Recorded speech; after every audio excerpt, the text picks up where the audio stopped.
Today's episode, all about racism. No, seriously, it really is.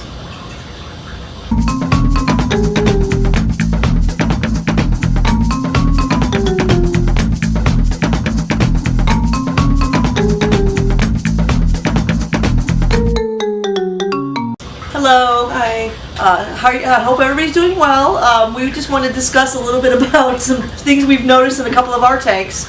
Yeah. We called it racism, I guess. Fish racism? Fish racism. I don't even know. Is it a good term? I can't think of any other speciesism. Yeah, but it's not even a species. It's not species. It's the same species of fish. Species of fish. It's just different colors. Different colors. Yeah. So we've decided it's racist. Fish racism. Right. Fascism? I know, not fascism. No, it's not anyway, fascism. We'll stop because Mr. Captions is going to kill us. Yeah. But we're gonna start with the little story Shiva has about her panda cories and her little emerald cory. Yeah. Okay. Well, we've talked before about how corydoras. About what's this? Who's it? What's it? We've talked before about how corydoras are racist. And say that again 3 times. Corydoras are racist. Corydoras are racist. Whatever. Corydoras I couldn't say it even once. Anyway. I'm so used to calling them cories, but I wanted to specify. We're talking about corydoras here. Yeah, those adorable little mini maids that we have. Okay, we've talked before in a past episode about corydoras and how they are racist, and I think some people didn't believe me. Yeah, I think we have some footage this time. Yes, so what happened was I don't keep the same type of cory in the same aquarium anymore because of the little race wars that were going on. Right. So in my rookfish tank, I have a bunch of emerald cories that I've had forever. Really, they're getting pretty old up there. Some of them are like at least 7, maybe 8. Yeah, some of them are pretty old. And then in a smaller tank, I have my panda cories who I've been trying to breed because I think that they're the most adorable. They're the smallest of the species. Right. So I was looking in my rookfish tank one day and I noticed there was a baby emerald. One little tiny baby emerald. Yeah. Little tiny. There's a reason why there was only one. It's because the rookfish eat them. Right, because if they're small enough, the roguefish are predator fish. Mm-hmm. So the one survived. Right. He was a scrapper. Yeah. So there's this little teeny little hatchling. So Shiva saved him. Yeah. So I grabbed the net and I got him out of there. Now, I didn't have a tank that wasn't occupied by another type of cory. So quickly. Right, quickly, so I decided, you know something, the panda cories just had a clutch. I know that there's at least 3 little... About the same size. Yeah, 3 little hatchlings in there, about the same size. I'm going to throw them in there. What's the worst that could happen? I mean, nothing bad has happened. Yeah. He's just isolated and alone. Well, what happened was for the first month, the baby pandas were playing with the baby... Cory. Baby emerald. The emerald, yeah. We thought, okay, it's better, it's okay, they don't care. You know, because we're thinking nature versus nurture. Right. Well, about a month in, all of a sudden, the emerald's hanging out by himself, and the pandas aren't going to have anything. They're shunning him. Yeah. They shunned him. Mm-hmm. Even though he grew up with them for a couple months, now he's being shunned. Yeah, apparently somebody told him that they were pandas and he was an emerald. Yeah. The poor thing was all alone in the corner of the tank. Yeah. It was sad looking. Right. So what I'll be doing here soon is moving him back to his family now that he's big enough to where he's not a snack size for the roguefish. Right. I'm going to probably throw him in my tank because I have emeralds in mine as well. Yeah, there's that too. Yeah, that's right. You don't have big predatory fish. No, all I have is Lilith, and she's not a predator at all. Yeah. But yeah, so it was just, we feel bad for it. But yeah, we didn't, we thought, okay, if you raise them together, they're not going to care. That's what we thought. Apparently, as soon as the color really comes in, and they get big enough to go, oh, ew. You're one of those. You're one of those. Now, and it's funny because I saw it, I've seen it with the mollies, the different types of mollies. I had the bubble mollies and the other mollies, and I saw it a little bit with them, not as bad. Yeah. And then I see it with the tetras, though. I have, in my tank, I have the white tetras, the silver tetras, and the black and silver tetras. Mm-hmm. And they all do not swim together. They are the exact same fish, just different colors. And they do not swim together. Your mom has the neon tetras and some of the same exact brand, that the silver and black ones that just aren't colored, and they don't swim together. It's the weirdest thing. It's like, oh, we're a different color. You're not in our group. You have to get over here. It's the funniest thing you've ever seen. Yeah. I mean, I literally have 3 separate schools of fish in my tank of tetras. They do not swim together. Guppies, I've only ever had the Amazon guppies, so it didn't matter color. They didn't swim in packs. I think that has something to do with it. I can tell you right now, like last night, last night, I put a bunch of wild guppies in with the ropefish and with the harlequin rasboras. Guess who are all swimming together? Yeah, they don't care.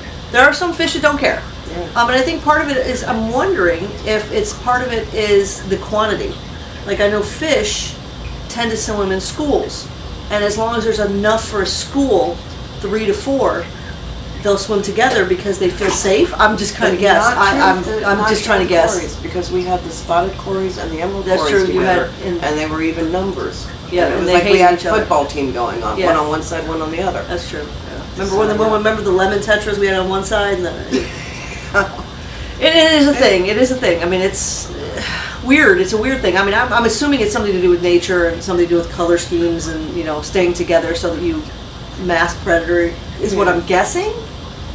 But I don't know why necessarily the cories would have that because they're not really hunted. But I mean, I understand the tetras. They like to school. And I was guessing. You know, we have no idea. If you have any ideas, let us know. Comment below. We'd love to hear your comments on racist fish. We have had that issue with plecos as well. Okay, yeah, the different types of plecos do not like. Types of plecos don't apparently like each other. And the catfish. We had the 3 catfish, 2 of them were the same kind, and one was a different one, and they bullied her. That's why I have Lilith in my tank, because they were bullying her. And you don't care. Anyway. Yeah, the koi, on the other hand, love everybody. Koi love everybody. Ropefish apparently love everybody. Yeah. As long as they can't eat them, they love them. Ropefish love everybody who isn't a food item. Right.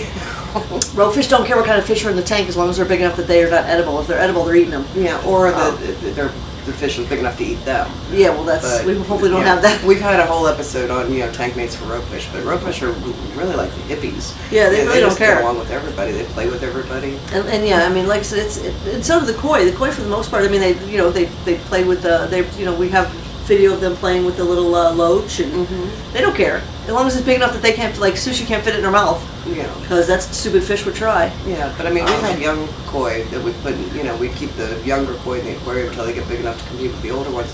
And we have we had Boo, who was friends with the ropefish and kept swimming with them, doing that circle for hours on end. We've got Boo was a goldfish, though. Yeah, I mean, goldfish don't seem to carry but that really. But the koi was swimming with the ropefish and with the rasboras and whatever the hell else we had in there. Even the rams, the electric rams, they were in there. Yeah. So, I think it just depends. I mean, it's kind of weird. We'd love to know if anybody has any ideas on that. I'm sure that there's a reason. I'm wondering if it's the predatory fish that are very social like that. Because when you think about it, koi, goldfish, ropefish, they're all predatory fish. Yeah, maybe. So maybe the predators all get along, and the prey items are like, Yeah, I don't know. I mean, I know the tetras do not, which is really kind of funny to watch. I mean, because like I said, they'll swim like past each other, and if they get too close, they just veer off in different directions. It's really kind of fun to watch. Yeah. So I always try to like keep at least 3 or 4 of each type in there so that at least they have friends, because they won't, if you just have one, it just swims by itself. And I had that a while back. Yeah. Or I just had the one black tetra, and the poor thing just was all by himself. Yeah. And it took him a few days to get the babies, but then. Yeah, I don't know if you were around for this, but we had, on the outdoor pond, we had the 2 common plecos, which we still have. Right, so you still have the. Yeah, we still have. Yeah. And then I had thrown a couple of the bristlenose. I threw 3 of the bristlenose in there just to try to. I think I was here. Yeah, and I wasn't living here, but I was here. And then all of a sudden, I have 3 dead bristlenose. Yeah. And the only things that were in there were the plecos, so it tells me that the plecos basically murdered the bristlenose. The smaller ones, yeah. Yeah. Because we know that like that's why even though we have a common pleco in with the 2 rhino plecos that are in the other room, I'm concerned when they get a little bigger because they do sometimes pick on it. Yeah. And I told her that before. I'm like, we need to find a place for that. Maybe put him out in the pond because he is being bullied a little bit. Not really bad as much every day, all day, but they do mess with him. He can't come anywhere near them. If he tries to get to the food before them, they bully him away. He's significantly smaller than them already. Still. Yeah. So I always tell her, I'm like, we need to move him because he's getting his butt whooped. And I'm thinking the 2 out there are so much, there's so much pond. He could probably have a whole side of it and they wouldn't even notice him. I was about to say you could put him in the sump area. That way they're never the 2 shall meet. Yeah. Because he's I feel bad for him in that tank. Yeah, I understand that. So, because he is being bullied a little bit, I think. But it's just weird how certain species of fish will literally pick on ones that are, different in the same family, but still, just different. And if you have any if it's ever happened to you, let us know. We'd love to hear about it. Comment, subscribe, share, like below. Go to the site, buy some stuff. Look, I have a new shirt. You She got the bought new me a shirt shirt. for Christmas. Yeah, well, it's early. This was one that Sandy actually inspired. Yeah. Because as we know, Sandy does not have a filter. And I thought to myself, fish need a filter. So she bought me a shirt that matches me. Yeah. So this design was inspired by we- Sandy. I've got my You killer are whale. not even wearing one of our not. shirts. Sad. Go Go to our shop, buy stuff. Ignore her. Yeah. Ignore her clothing. How sad is that? I Yeah. bought you a shirt. I forgot to get myself one. That's funny. All right, again, like, subscribe, share, comment below. Go to our shops, buy some stuff. 2 of them. We got 2, yep. We got the one that has the shirts. Yeah, I've got the. this is my shirt. We've got the graphic shop Woohoo! where you get the cool shirts. Because And- like, how cool is that? Right, and then we have the Fishy Etsy- Shop, yeah. Fishy Etsy Shop. Yeah, the Fishy Etsy shop. Etsy Fishy? It's the Okay, Etsy oh, shop Lord. that's called the Fishy Shop. Yeah. And that's where all our handmade ornaments are, and the filter cages, and pretty much anything that we make ourselves with our very own hands, or more specifically, Her very I own do. hands. Her very own hands. Yeah, I do, and she watches and goes, "Oh, that's neat." Pick this color with that. Oh, That's- do some Christmas ornaments. You know, that shop is on Etsy, and I have a Christmas ornament in my tank. yeah, she does. Yes, I do. I didn't have to pay for it. Ha ha. Yeah. so- Buy some stuff. We really do want to still make Koirana. Yeah. It is still on our radar. We're still trying to sell some things so we can make Koirana. So by all means, go buy some stuff. Christmas, great gifts. Woo. Yeah. Especially yeah. for somebody that owns a fish tank. Oh yeah, we got a lot of unique ones, and we also do custom orders too. Yeah. Just don't do what Sandy did to me with the whole. I want Christmas stuff. 2 weeks before It December. worked.